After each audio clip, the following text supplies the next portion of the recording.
but show up and be helpful. Yeah, I try to be helpful. And I think that's come from a number of different places. Before 9others, and I was starting to work in startups and such like, there were some people that they would only make an introduction if there was something in it for them. Very transactional, very short term. And it just didn't make sense to me. I thought that was a bit daft. And then started 9others because we wanted this network to help the network. And very quickly had to think about and accept and deliberately put in place being helpful and having other people help each other. And I had to, and I thought, okay, good stuff is definitely going to happen from this. I can, came to that first dinner, people are helping each other out already, and they go and they follow up and they help some more. So I was enabling that network to help the network. And I remember thinking to myself, okay, some good stuff is going to happen and I'm definitely going to miss out. And I think that's great. I remember one of the early dinners, number 10 or 11, it was quite early. I knew a company was looking for investment, and I knew an investor / entrepreneur. So I invited them along, sat them next to each other. Hey presto, one can solve the other's problem. That was in the winter. And then I found out about 4 months later that investor had done a deal and invested in that company before the end of the previous year. And it was just fantastic. I loved that. And I just knew if I kept doing that, surely it would work out. Guy Spier talks about being long-term greedy, and that's absolutely it. I'm not, it's not a complete charity. I do think things will come back and we can create wealth, and there's lots of abundance in the world, but I just knew that if I tried to capture things short-term, it wouldn't last 5 minutes. So I think that's where it was kind of coming from, that deliberately helping without any expectation of anything in return. But if you keep doing that, then you become known as the helpful person and the connector. And you've got all this experience of problems solved and connections made and what happened as a result of any potential solution, or what happened as a result of these connections. And that just adds such a lot to me. It's great.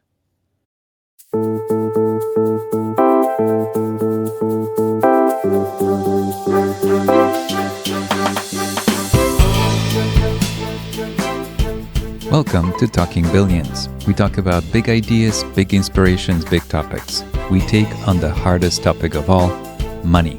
How to make it, save it, keep it. But our conversations lead us to an even bigger question, what it means to live a rich life beyond money. My guests share their practices, principles, and evergreen wisdom. I'm your host, Bogumil Baranowski, author, TEDx speaker, and investment advisor to wealth creators with patient capital and an infinite investment horizon. I work with families and individuals who aspire to grow wealth over a lifetime and generations through disciplined, thoughtful investments in durable quality businesses while giving money meaning. Join me on this quest to unearth and share the wisdom of the ages. Let me share with you the podcast program disclosure statement. Blue Infinitas Capital LLC is a registered investment advisor, and the opinions expressed by the firm's employees and podcast guests on the show are their own and do not reflect the opinions of Blue Infinitas Capital. All the statements and opinions expressed are based upon information considered reliable, although it should not be relied upon as such. Any statements or opinions are subject to change without notice. The information presented is for educational purposes only and does not intend to make an offer or solicitation for the sale or purchase of any specific securities, investments, or investment strategies. Investments involve risk and, unless otherwise stated, are not guaranteed. The information expressed does not take into account your specific situation or objectives and is not intended as recommendations appropriate for any individual. Listeners are encouraged to seek advice from a qualified tax, legal, or investment advisor to determine whether any information presented may be suitable for their specific situation. Past performance is not indicative of future performance. None of what you're about to hear is investment advice. My guest today is Matthew Stafford, a venture capitalist and co-founder of 9others, the global entrepreneur network spanning 5,000 founders across 50 cities, who transformed his journey from school dropout to successful angel investor by proving that authentic give-first relationships are the ultimate wealth creation asset in the startup world. Matthew, how are you? So nice to see you. I'm very well. Great to see you. Lovely to be here. Again. You have a new, again, right? Yeah. I was going to say, you become a good friend. We got to see each other in person a couple of times. And I was really looking forward to this. You have a new book out. It's called What's Keeping You Up at Night. Tell us a little bit about the book. Well, the book, so the question is the question that we ask at every Nine Others dinner. So as you mentioned, I co-founded something called Nine Others, which is incredibly simple. It is a meal for 10 people, yourself and 9 others. So we keep it limited to 10 people. And I host those once a month and have done for almost 14 years. And the people that come along are founders, entrepreneurs, people working in their startup companies. And the whole point of it is so that the group can help the group. And each person briefly shares who they are and what they're doing, but that's very, very, very brief. More importantly, they answer the question, what's keeping you up at night? Mm-hmm. And then we have a discussion on their challenge for 10, 15 minutes and move to the next person. So that's what happens at the Nine Others dinners. And then after doing that for, well over 10 years, with some amazing people and some amazing businesses and some amazing stories and some fantastic community that then went international, my co-founder Katie and I thought, okay, we've got to get some of these lessons and stories out there to a wider audience, to the people that haven't been able to come to the dinners. So then we sat down and we wrote the book. It's amazing. Being an entrepreneur can be a very lonely journey. And I think what you guys are doing, you're creating this community, and we'll talk more about it throughout this conversation, where you have somebody to lean on, but also somebody who understands where you're coming from. And you had a chance to get to know these folks and learn a lot about the people behind businesses. And I will talk more about it, but at that stage of the life of a business that you interact with, the people behind the business might matter more than the product, the service, and everything else. Will they stick around? Are they motivated? Do they have a sustainable way of showing up? I do want to mention that you listen to a lot of podcasts, and I want to mention that you post photos from your walks when you listen to this podcast and many others, I imagine. But I want to say how much I love those photos. And for the audience in general, people send me photos from their walks and hikes and commutes. And I absolutely love this because it gives me a backdrop of, you and I are talking here and people are listening and taking out an hour of their day. And I'm very grateful for that time because I know how precious it is that, they get to spend this time with us. I do want to. I love it. So I go walking the dog or I go for a run, and I see the posts that I do on X, and I like taking nice photographs and sharing what I'm listening to. But I see it as I'm in a broadcast to everyone on X, but I see it as I'm just telling Bogomil what I'm up to. And look where I am, because I know you're not in the UK, so you might want to see. So it's nice. And the other 5,000 people are aware of where you were and what you listened to. But I love it. It's a glimpse to the life of the listener as much of a guest on this show. And you're back on the show. I highly recommend for this audience to go back and listen to the other episodes that you're a part of. And today we're going to dive in deeper, and I want to kind of bridge a couple of ideas that we talked about in the past and some of the stories that I haven't heard from you yet, or I'd love to hear more about. But I want to start with the school dropout story. You dropped out of school and then you went back and you got a computer science degree at 27, then an MBA. Tell me about that experience. We hear about founders dropping out and then coming back and finding your path and discovering what you love doing. What did you realize? What did the formal education provide you or didn't provide you? Can you walk us back through that experience? Oh gosh, it was a really, really hard time. Which I haven't really gone into, other than saying, at school I had a great time. Okay, it was fine. It was all good. I had some great friends. But yeah, I've shared that I didn't work particularly hard at school. I was maybe having too much of a good time. So I didn't take my exams very seriously. So I got some poor results. And that felt really bad. And I still don't feel good about that, right? But I did the thing, and I got my A-levels at 18 and started applying to some, higher education colleges, because I wouldn't have, wouldn't have got into any of the best universities. And I did that, and I left home, which was important. Wanted to do that. Wanted to, get away from my small hometown and get into the world. And yeah, I started at a higher education college, and I lasted a matter of weeks, which I haven't really spoken about before because it's so uncomfortable. I mean, it still pains me to think about that, and it's uncomfortable in a few ways. I just intuitively felt like I didn't belong there. But I feel bad saying that because some people were, happy and wanted to be there. But I just knew I didn't, and I knew it wasn't right. And I think I knew I'd messed up, is the kind of bottom line.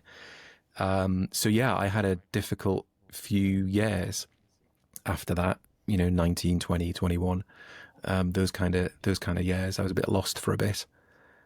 And then, then I started working in technology. So I started working in IT in a very kind of lowly position, but quite liked it and liked the people, liked the culture, quite enjoyed the work, and, worked hard and stuck with it and transferred to a different department and, started learning a bit more of the technical stuff on the job. And yeah, it was in my mid-20s. It was actually seeing my now wife graduate. I thought, yeah, I want to do that. I want to have some of that. It looks good, right?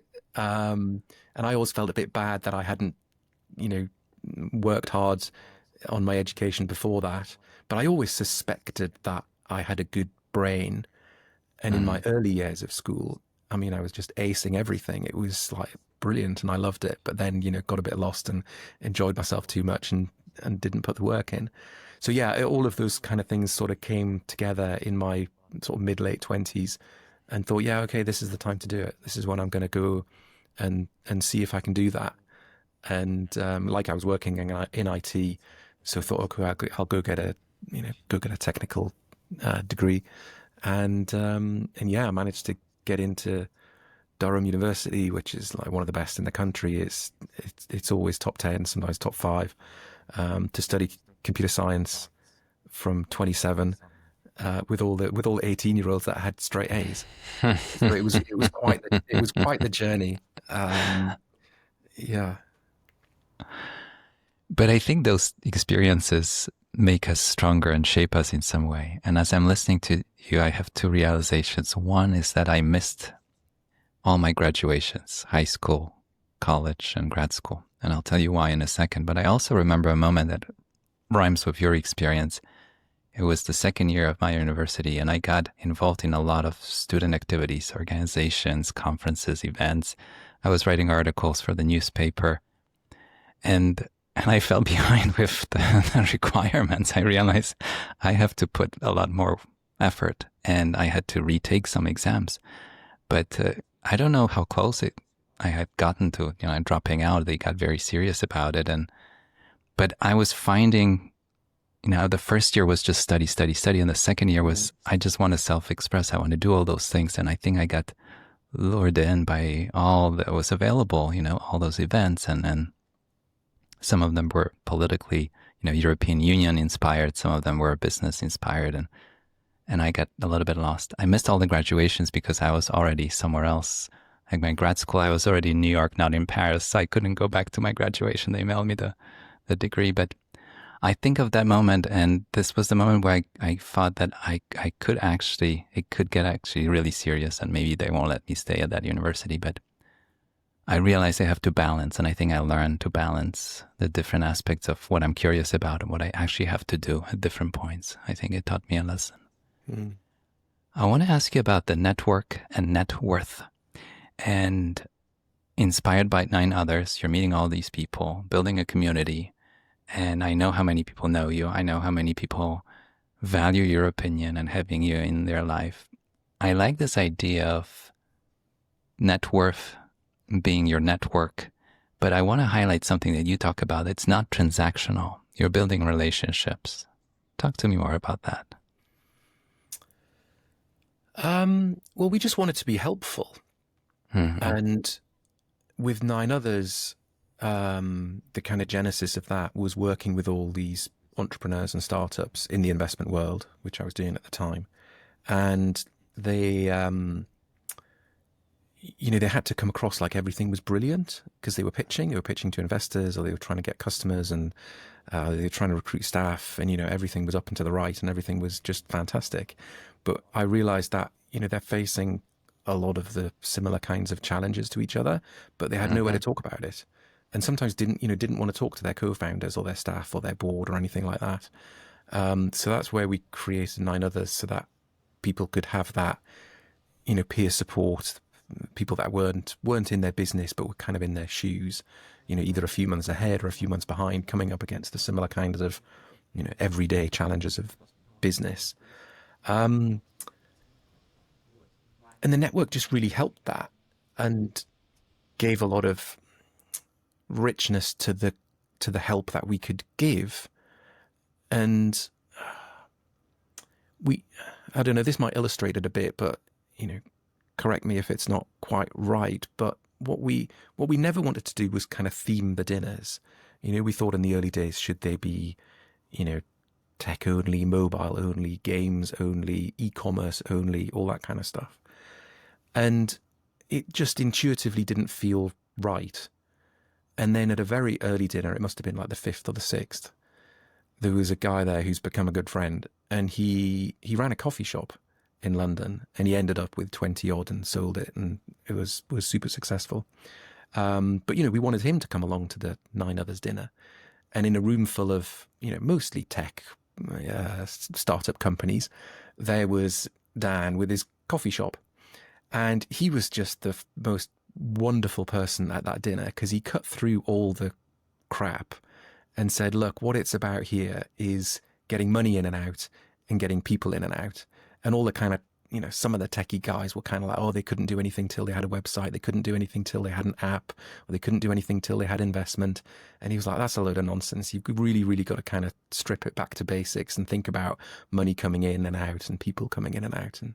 And that was huge. And I think if we hadn't had that, that network, that richness within the network, with people like him coming along and talking to, completely different types of business, then we wouldn't have been so helpful at that dinner.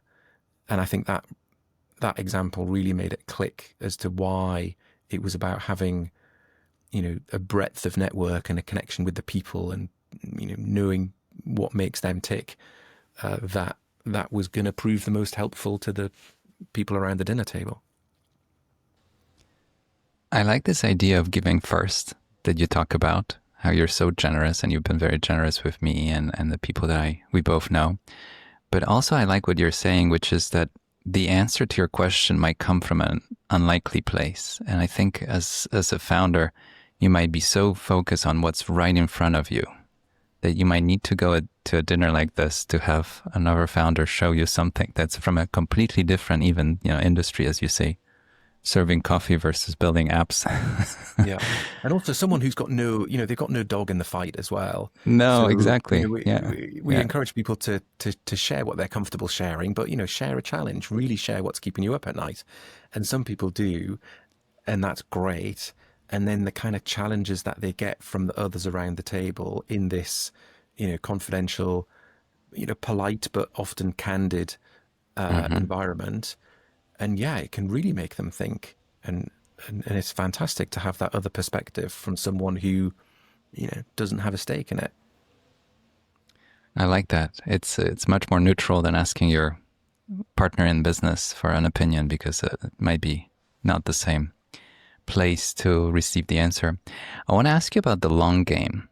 And you and I talked about it, and I really love that. And you might know why. I manage money for families, long-term patient capital, multi-generational wealth. It's all long game. In the early stage of businesses, and you have a whole different view about it than what I see as a consensus, is you start a business, you build it, then you sell it, you get the price tag, you walk away.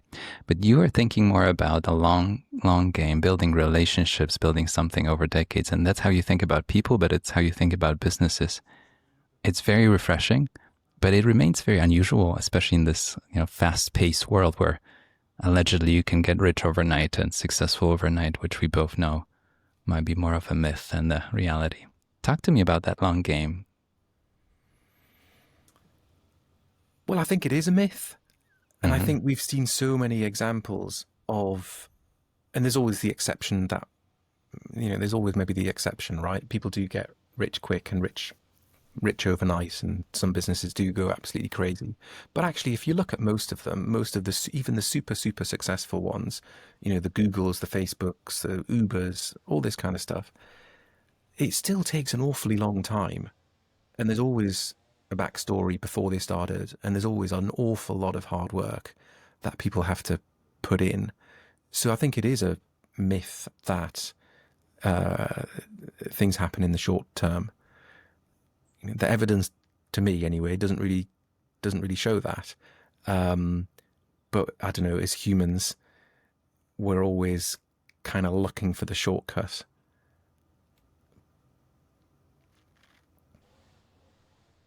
I think it gives us a secret advantage when we can expand that time horizon. I mean, I notice, and if you actually look back at the stories of some of the most successful businesses, there was a long period at the beginning when people were not so certain if this is going to work out.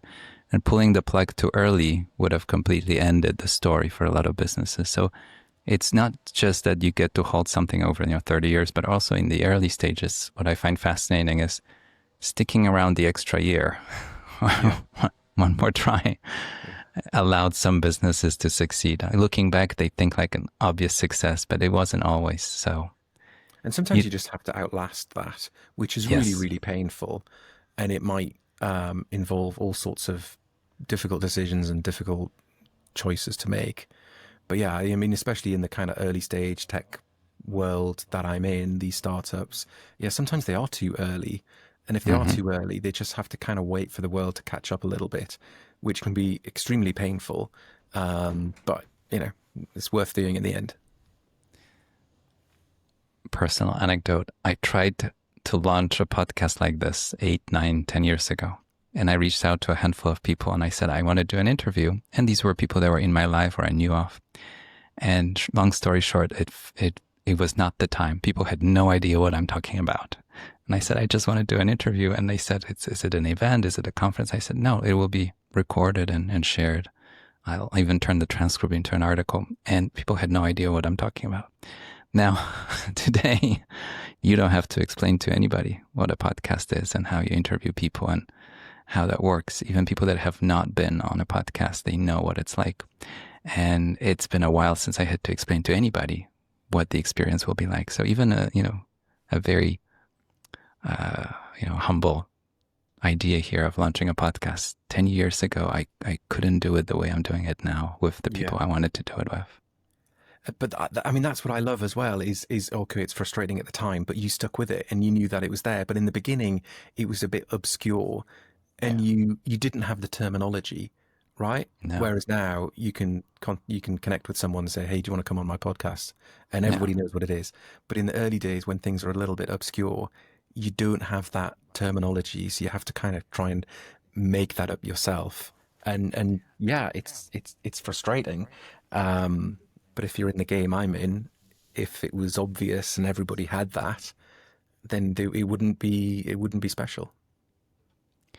It wouldn't be. Sometimes you have to stick around a bit longer and find that golden age for an idea.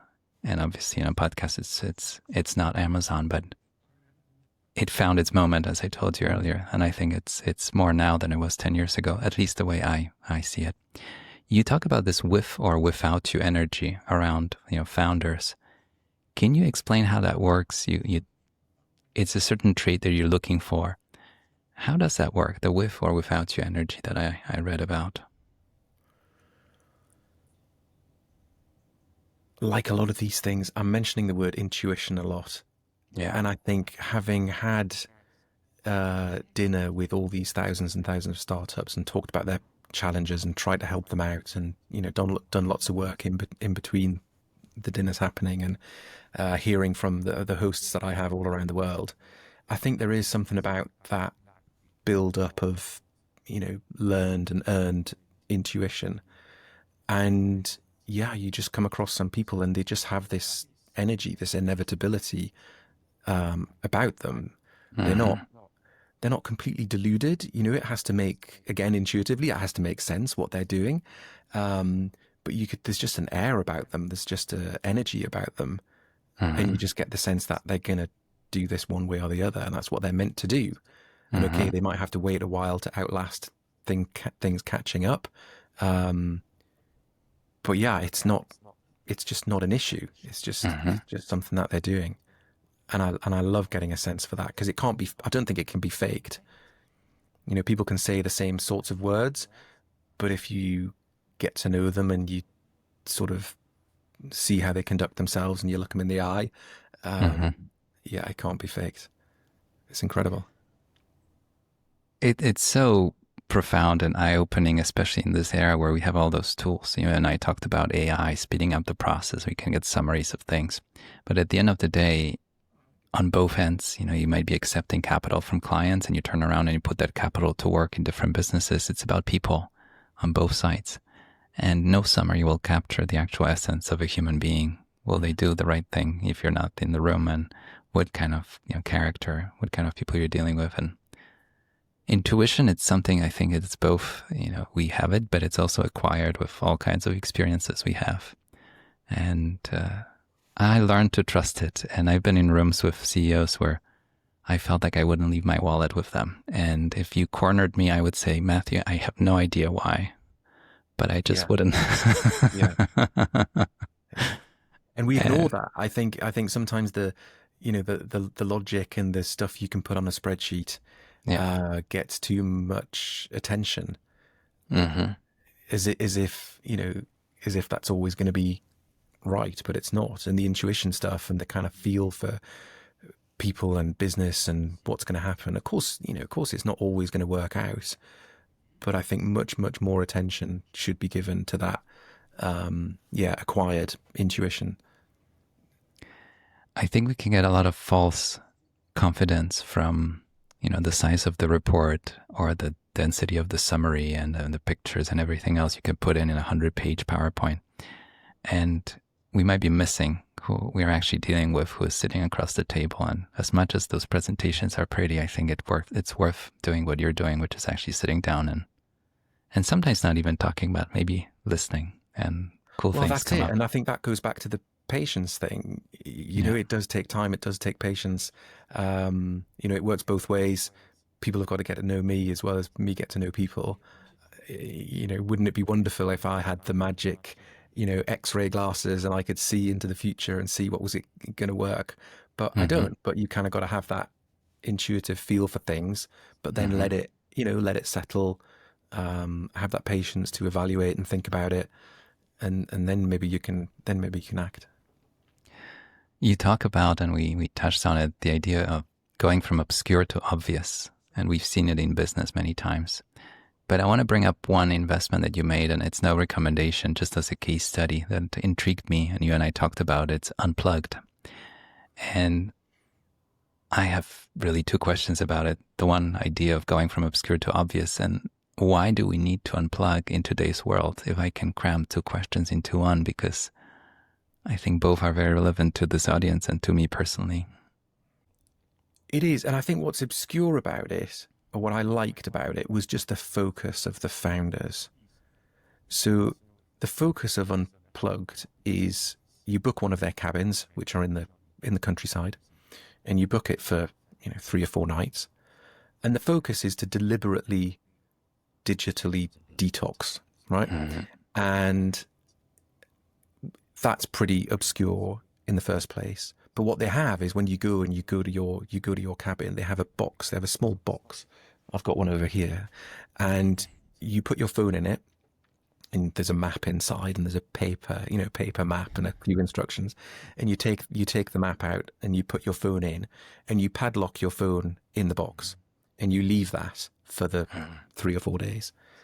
And what I loved about it was just the focus on that, the focus on getting people into the countryside, into nature, and locking up their phone.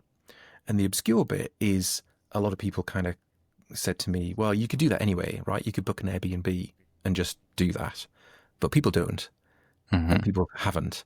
And now that Unplugged is around, people still don't. People are drawn to Unplug because that is the mindset you're going into. You put your phone away, you lock it in a box, and you reconnect with yourself if you go on your own, or the person that you go with, and you spend 4 days in nature, and they're beautiful cabins, and they're in stunning countryside, like the photographs on my walks, and it's just a bit weird, and they had to kind of come up with their own, again, they kind of have to come up with their own terminology and their own language for this sort of stuff. And it is a bit strange, but it's really, really needed, because for all the benefits of the technology that we have and the phones in our pockets, they're not going away.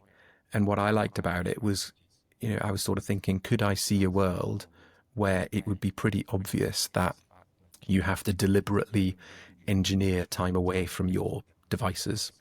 And I thought, well, yeah, actually, do you know what? That makes a bit of sense. I can imagine a world like that. And these guys were just so focused on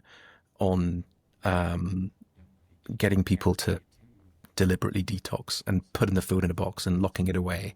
And that was the whole thing. It wasn't anything else.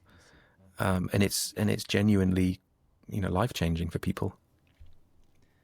Obviously, it's no recommendation of any kind, but as a case study, I find it fascinating because the idea might have seemed obscure, but it's so obvious to all of us that we have a problem. And the problem is that we're surrounded by screens of all sizes, and things are beeping at us and getting our attention. And we're running the same hardware and software we had when we're walking around the woods that you hike in. Yeah. And apparently one daily newspaper has as much information as some people would get in a lifetime, 150 years ago, living somewhere in the middle of the country and not being exposed to a big city life. So it is overwhelming, and we're trying to adapt and interact with it. But I do want to say that I think we're failing, and I can say that about myself sometimes. And I shared it once or twice that I went on this information diet for a couple of weeks recently where I just decided not to read the daily headlines. I have a kind of a look back, like tell me what at the end of the quarter, I look back at what are the headlines, what are the themes that persisted for 90 days. And you'll see that they're very different than the ones that get your attention day to day. And it's a fun exercise to do, and it helps me when you draw the map. You talked about the paper map, to see the big dots instead of a lot of the little dots that maybe are not very helpful, but the big directional themes that make you realize this is something I should pay attention to, and everything else, maybe it's too much noise and I don't have the mental power to even process it. Anyways, I gave a talk 8 years ago about the need to unplug. That's why. And I gave the talk to a bunch of investors in Switzerland, and I thought this could fall really flat with this audience. But you know what? People walked up to me and shared all kinds of stories, how they were struggling. And we were in a whole different world 8 or 9 years ago than we are today in terms of the amount of distraction and stimulation. Oh, and amazing! I think I'm delighted to hear that. That's fantastic. I mean, obviously, I'm an investor in Unplugged. There's obviously no recommendation and all that sort of stuff, but I love it. I love the team, and got to know them for quite some time before making that investment. And now they're up to 50 cabins. The occupancy is just off the chart. Incredible. And people love this. People love the focus of deliberately going there to switch off. Yeah. And I think people are going to be doing that, I don't know, once a quarter, twice a year, just to have that time away. Because I know, like this morning, I sat in the chair that's just to my left and read a book for an hour this morning. Oh, Wow. my day is so much better if I force myself to do that. But many days, like lots of us, I sit at my desk and I look at look at Twitter and reply to emails and WhatsApps come in and all the rest of it. And you kind of, feel like behind the curve, but just taking even just a little bit of time out, it always makes my day start well. So yeah, a few days unplugged. It's uncomfortable in the first day or so, but it's extremely refreshing afterwards.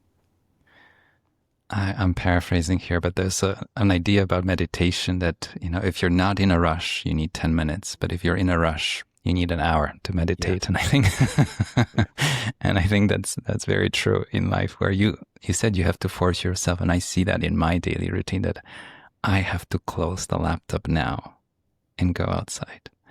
And it's almost like a physical expression of a need, that I know I have to do it because my brain is not running at 100%. It's always worth it, right? You never regret it. Yeah. Never regret Oh, it. no. No, never. I brought it up with Matt Ziegler, who, how I have this image of, catching ideas, like a guy with a net chasing butterflies. The ideas just come. And I have to tell you that the best ideas, they're not like earth-shattering, but like an idea for an article or something I want to change in my quarterly letter, they come to me not at my laptop. They come to me when I go for a walk. Yeah. And I have to have a piece of paper or something to write it down, because it will be gone. But it's a turn of phrase. It's not even a big idea. It's just little something that I feel that it belongs in this article, and I have to have a way to capture it. And it comes to me not here at the laptop. Yeah. When I'm sitting at the laptop, it comes to me when I'm out and about. So I think there's a lesson. Yeah. I think a few years ago, I realized, I was beating myself up a bit, and then I realized, actually, this stuff that we just talked about, this going for walks and having ideas and sitting in a chair and reading a book, that's my job. Mm-hmm. I think I was too, and I think many people are too conditioned to think their job is sitting in front of the computer, answering emails and such like. So I would always, I would do that, and then I would try frantically to carve out some time for what I thought was leisure, going for a walk, reading a book, all that sort of stuff. And then I thought a few years ago, hang on a minute, reading all these books and listening to podcasts and going for walks and thinking deliberately, that's the kind of practice that is definitely part of my job. So I shouldn't feel bad about doing it during the day. And I've embraced that since. It's great. It's a very non-linear kind of work. It's not that you're going to put in the extra 10 hours. Sometimes it's the 5 minutes that will move the needle. Yeah. Matthew, I want to ask you about the 65% rule for high-stakes decisions. And I really like it because there's a certain moment where, over and over again, when we have incomplete information, and founders have that, CEOs have that, investors have that, we just can't possibly know everything. Or to get the 100%, which nobody does, it would take an immense amount of time, effort, and cost. So at some point we say, we know enough. And I find that it's one of the hardest things for a lot of people to acknowledge that I know enough. I don't know everything, but I know enough. Can you talk to me about that experience, knowing enough? Yeah, so I came up with this 65% rule, and it's a little bit arbitrary, but it kind of gives me a framework to listen to that intuition and to listen to that gut feeling, because we've all, had experiences where, in our gut, we kind of know that something's right or something's wrong. And I sort of came up with that, if it feels 65% right, then I should do it. And that'll be, that'll be the way, that'll be the direction to go. So it sort of helps with that framing of what to do with your, with your gut feeling. Mm-hmm. And yeah, I use it all the time, because, in my venture investing world, the list of reasons why something won't work, the list of reasons why Unplugged won't work, for example, or all the others, it's very, very long. You can come up with lots and lots of logical arguments about why something will fail. And the reasons why it might succeed is actually probably pretty short. And it's probably mostly to do with the team that are behind it. And that's not something that you can put on a spreadsheet. So you have to go with your intuition and go with your gut. And it was just a way of me asking myself, am I more in favor of that or less in favor of that? And to kind of interpret this gut feeling. And if it's in my head, if it feels like it's 65% right, that's a goer. I find it fascinating because I came across in my career some individuals that have to turn every stone before they invest. And I think it's a trap. And I think with today's tools, AI research and things we can look up, you could technically turn almost every single. You might be under the illusion that you will. And I think it's a trap. And I bring up this story of going to Omaha to see Buffett's meeting, and every single year I come across investors that have been invested in Berkshire. No recommendation, just a case study, fascinating historical case study for a couple of decades, and they have no investment background. They can't even, in my mind, explain how a balance sheet works, and it's absolutely fine. But they saw a guy that was doing the right thing for the right reasons, and they trusted him, and they stayed invested. And then you have somebody else that might have been, researching a stock over and over again, checking on it every 5 minutes. To me, at the end of the day, which path allows you to stay invested over a long period of time? Questioning your idea every 5 minutes, or making your decision once, and if nothing important happens that would undermine your initial investment case, just staying on the same course. It's easier said than done. I know that. I've been there, but it makes me think, and I find myself somewhere between the two. I won't check something every 5 minutes, but I can't absolutely forget about it either. Although I am reminded of the fact that if it's a good investment, it will do well, even if I forgot about it. I think that's... That's true. Yeah. Yeah, I mean, that's right. I think the couple of things that spring to mind there was, I remember my father always saying, making the wrong decision is better than making no decision, or words to that effect. So if you're faced with something, sometimes you don't have all the information, but it's better to decide and move forward than not do anything, because then you're just going to be stuck, and you're not going to, you're definitely gonna fail. So yeah, that kind of springs to mind as well. You just got to keep going. And the other thing is, I guess, and again, in my venture world, you've got to definitely accept that I will invest in some things that won't work out. Yeah. And that's guaranteed. And I will miss out on some things and not invest in some things that will be hugely successful. You can't do it all. And I think if you accept those things from day one, it just helps me sleep better.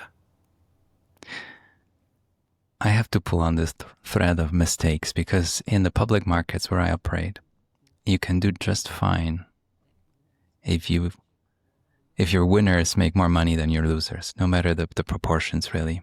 And I personally do have a rule of no zeros, but that's for my own needs and may not apply in the VC world. But in the VC world, mistakes, however you define them, loss of capital, are much more common. Where did you find the comfort in making mistakes? I asked that, and maybe we'll go back to the formal education, but my formal education for a long time was making a mistake is a crime. And, having any answer wrong on the test was horrible, like the end of it all.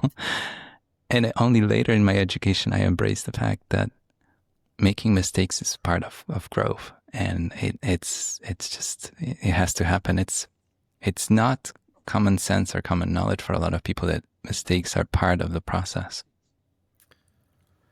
Yeah, that's interesting. I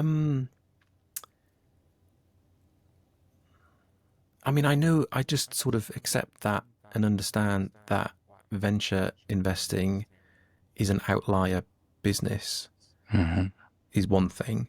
So you're going to invest in lots of companies, and because they're early stage, they're very, very risky. And because, things don't line up, founders fall out, markets don't appear, things don't grow. A lot of them don't work out. But the ones that do are just so asymmetrical. They work out unbelievably well. And, we've all seen that happen. And yeah, I just love that asymmetric approach of making lots of little investments. Most of them might not work out, but the few that do are just virtually uncapped. And I love that approach. That's the kind of puzzle I want to solve, is can I find those people that can turn, my little investment into something that's, hundreds or thousands of times bigger. That's much more interesting. That gets me bouncing out of bed at night in the morning rather, over having, an amount of money and just, I don't know, steadily growing that or doubling that.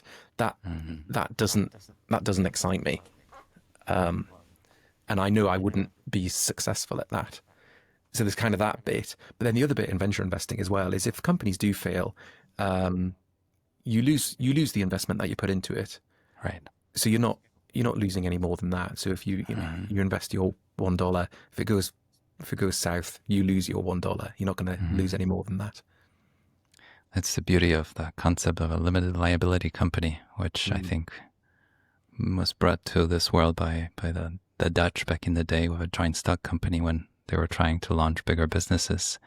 But the beauty of it is true, that you can only lose the money that you put up. Yeah. There are other venues to lose a lot more money using margin and borrowing and using options, but that's for another podcast, another conversation, but in a straightforward investing. And also, I think in my world as well, it's just to touch on it a little. One other thing that sprang to mind is that again, it's back to the people that are doing it. Yeah. So I've seen some people start companies, and they've maybe started 1, 2, or 3 companies, and none of them have really worked out. Some of them have completely failed, and some of them may have moderately been successful. But then if you keep the relationship with that individual, their third or their fourth idea might absolutely hit the jackpot. And that's what's more important to me is those people and figuring out if they can be successful. And okay, you might invest in something that doesn't work out, but don't get too upset about it because the next one might. It almost feels from outside as if they just have to keep on trying. And I'll ask you about grit in a moment, but it's fascinating to see how... Perhaps that comes back to the with or without you energy. It's like, yeah. That, I mean, one of my investments, my biggest exit so far, the guy was just so young and naive and hadn't run businesses before. He'd had a go at one little one, made some pocket money kind of thing, but was a university student. And I just thought, my goodness, I just don't know whether this business is the right idea, but this person is absolutely going to be successful. And there was just no doubt that person was going to be successful. Might be with this business, might not. Turned out that it was, and that was great. But yeah, that's the kind of lens I'm looking at it with. I like the sound of that. Matthew, I have to ask you about community before geography.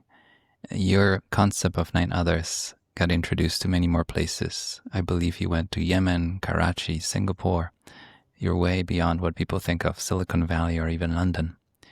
Can you talk about how this democratizes access to capital and opportunity and how ideas are popping up not just in what we think of as the most obvious places, but pretty much anywhere there are people walking around talking, thinking, and finding a solution to a problem? Oh gosh, I mean, there's a couple of things to think there. So, I mean, I think that business and community can solve an awful lot of problems. Yeah. And can bring an awful lot of, wealth and richness and interesting things to people. So I'm very, very obviously pro business and community. And you can start those things with what you've got where you are. And I've seen that happen in all these different places around the world where people have hosted the 9 others dinners. It's remarkable and it's inspiring. But then also, it's a pretty small world. The reason we put 9 others in other cities was that the people that we had to dinner in London, they had customers all around the world. They had colleagues in different countries. They were dealing with lots of different people in lots of different cities all around the world. And we thought, oh, crikey, wouldn't it be... So they were already crisscrossing the world. So we thought, crikey, wouldn't it be great if we could help them hit the ground running with a bit of network and a bit of community in another city. So that's what sparked that. And then, from that, we've seen remarkable things happen with business and communities, no matter where you are. But then also people do move around. The world is small. It's a whole different dynamic for new businesses that I can imagine. When Buffett took over the textile mill that Berkshire was, it was very location. It was tied to a location. You manufacture in one place, you sell not too far because it costs too much to ship. It was stuck, and Buffett obviously diversified away from textiles. The new businesses that I see, and I come across all kinds of service providers, even in the investment profession that help investment advisors, small groups of people that came up with an idea, I'm 45. They're half my age. I used to be the youngest kid in the room. I'm no longer. In some rooms, I'm still the youngest, but that's not as often. But anyways, they come up with something and it's very helpful at a fraction of the cost of the incumbents. And their service is available overnight anywhere in the world. You know, they don't have to find supermarkets to carry the product. They don't have to find, trucks to carry the product. And I almost see, and I'm curious how you think of it, that there are almost two kinds of businesses out there being created. Ones that can reach the whole globe in minutes, and the ones that might be running into existing or maybe newly rebuilt walls, like tariffs, for example, in the whole world, where, some things are harder to move. Either it's local, but if it's global, I would rather be in this service, asset-free, intangible world, not to run into a wall. Do you have some thoughts about it? Yeah, I mean, I'm a software guy, so Yeah. I'm into the intangibles and have your customers anywhere and have your people anywhere more so. Yeah. I have invested in a couple of businesses that have got, real products. And they've had their challenges, but they're doing pretty well at the minute. It's fascinating, and I feel like the world belongs to the ideas that can more easily move around. And I'll leave it I at think that. there's always a way. Again, I just think, if there are challenges, and I'm not an expert on what tariffs are happening or will happen, obviously. Yeah. But that with or without you energy, Mm-hmm. one of the best entrepreneurs, you don't have the answers. But I know the ones that I meet, and you just kind of know they'll find a way that works. And I think that's often the answer. How can I do this? How can I do that? These challenges that are coming up. And if I'm speaking to some of these founders, I don't know, sometimes I don't know the answer, but it's like, look, go find a way that works. And the best do. I'll mention one thing. I grew up in Poland. I saw Poland change in the 90s and the borders going away. And I even participated in a conference that was called Borderless Europe at the time. And this podcast, I know that people listen to in 150 countries. And it's a passion project. I love doing it. I have fun with it. But it's very eye-opening that you and I talking here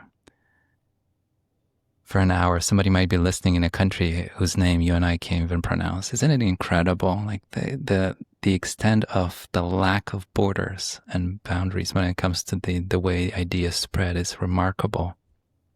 I'm very grateful. I absolutely love it. I mean, I'm absolutely love it.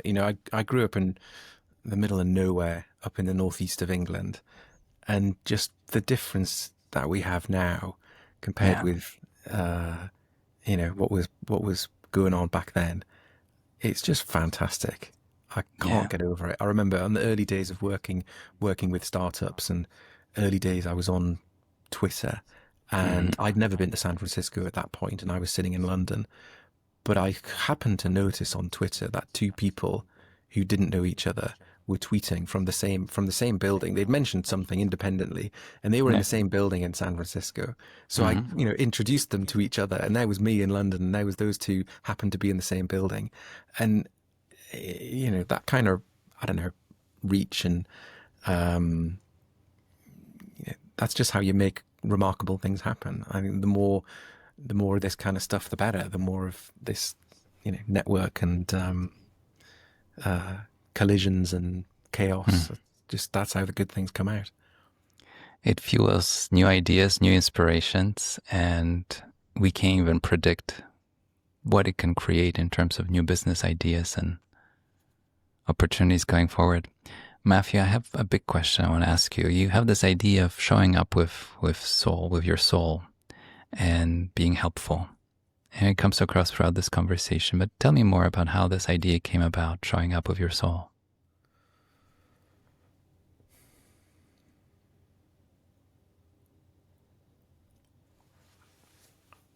I'm not sure I've had it put to me that I show up with my soul. That's kind of deep. But show up and be helpful. Yeah, I try to be helpful. And I think that's come from a number of a number of different places. Before Nine Others, and I was starting to work in startups and such like, there was some people that would, they would only make an introduction if there was something in it for them, right? Very Yeah. transactional, very short term. Mm-hmm. And I just didn't make sense to me. I thought that was a bit daft. And then, started Nine Others because we wanted this network to help the network.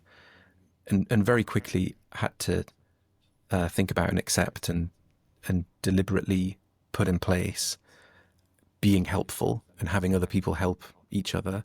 Mm-hmm. And I had to, and I thought, okay, good stuff is definitely going to happen from this. I can, you came to that first dinner, people are helping each other out already, and they go and they follow up and they help some more. So I was enabling that network to help the network. And I remember thinking to myself, okay, some good stuff is going to happen and I'm definitely going to miss out. And I think that's great. I remember one of the early dinners, maybe, number 10 or 11, it was quite early. I knew a company was looking for investment and I knew an investor / entrepreneur. So I invited them along, sat them next to each other. Hey, presto, one can solve the other's problem. That was in the winter. And then I found out about 4 months later that investor had done a deal and invested in that company before the end of the previous year. And it was just fantastic. I loved that. And I just knew if I kept doing that, surely it would work out. Guy Spier talks about being long-term greedy. And that's absolutely it. It's not a complete charity. I do think things will come back and we can create wealth and, there's lots of abundance in the world. But I just knew that if I tried to capture things short term, it wouldn't last 5 minutes. So I think that's where it was kind of coming from, that deliberately, helping without any expectation of anything in return. But if you keep doing that, then you become, you become known as the helpful person and the connector. And you've got all this experience of problems solved and connections made and what happened as a result of any potential solution or what happened as a result of these connections. And that's just, that just adds such a lot to me. It's great. I wrote a piece after one of Berkshire meetings. I called it Return on Kindness. And I think the Chobani founder coined the term, and a friend, Derek, who might be listening, introduced me to that concept. But I walked away from Omaha that year and I was thinking, both the Value X event that Guy hosts and quite a few other opportunities and moments to meet people, you realize that the kindness and building relationships, that's the real secret. And I think we might be thinking, or I don't know where it came from, that, transactional, fast and immediate gain is the way to go. But I think people get burned and walk away and don't value your presence as much. And I think it's such an obvious revelation here that you get so much more, however way you want to describe it, long-term greedy. I don't know. Why not? But if you build meaningful relationships with being helpful with the soul in it, I think you can get far away. Speaking, it goes to that, stretching. We talked about earlier on about stretching the timelines. Yeah. And I sort of sometimes ask myself, when I want to do something or if I want to achieve something, how would that be if it was extremely easy, right? What would super, super easy look like? And you want to do a deal, or you want to make an investment in the next fantastic company, or you want to get a great return and all this kind of stuff. You want to, grow wealth. Well, how do you make that really, really easy? Well, it's about knowing the right people and having them come to you for investment. And it's about them building a big business and doing something that is, makes the world better and all the rest of it. So you kind of deliberately build those relationships and build that network and have that culture and mindset in the early days. Then, fast forward a few years, of course it's going to happen. And some of the so-called easiest things that I've ever done in work are as a result of 10 years of being helpful, and being honest and being trusted and being candid and being hopefully useful. And then you do all that kind of stuff, and then something that you can never predict comes along, but it's super easy and it's super win-win-win. It's just such a joy. That's the shortcut, People want the super short. That's the shortcut, is doing that stuff and then having it easy. Well, Matthew, this was such an incredible conversation. And for this audience, if you want to explore more, What Keeps You Up at Night is the book. And you share in so many places. You have a newsletter. I'll do my best to include all of it in the notes so people can follow your work. But you're very generous with both your time, your ideas, your experience. And I think it's coming back to you a thousandfold in many different ways. I trust that it does. And I enjoyed having you in my life and having you on this show one more time, and I'm sure you'll be back and we'll talk more. But I want to thank you for today. It was such a special conversation, Matthew. Thank you. It's always a pleasure. I enjoy it as well. So good to see you. You were listening to Talking Billions. We talk about big ideas, big inspirations, big topics. We take on the hardest subject of all, money. But our conversations lead us to an even bigger question: what it means to live a rich life beyond money. If you enjoyed the show, please take a moment and follow, subscribe, rate, and share with friends and family. We rely on word of mouth to promote the show. One click for you means the world to us. Thank you. Until next time, your host, Bogumil Baranowski.